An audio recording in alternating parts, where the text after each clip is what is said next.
wanted to let you know about it.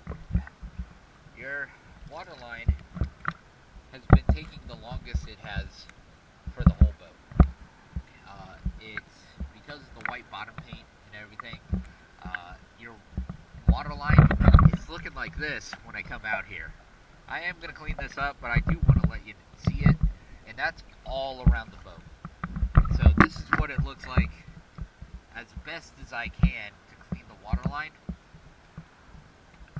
But I do think we need to come out here a lot quicker, a lot sooner, and get it done to where we're not hacking at your waterline paint. The waterline paint gets worse than what it is and everything. So, now this is your sunniest side. Whichever side that you have on your southern, the south side of your slip, that's where the sun's going to be the worst. And I'm guessing you had it bowed in because this side wasn't nearly as bad as far as up here.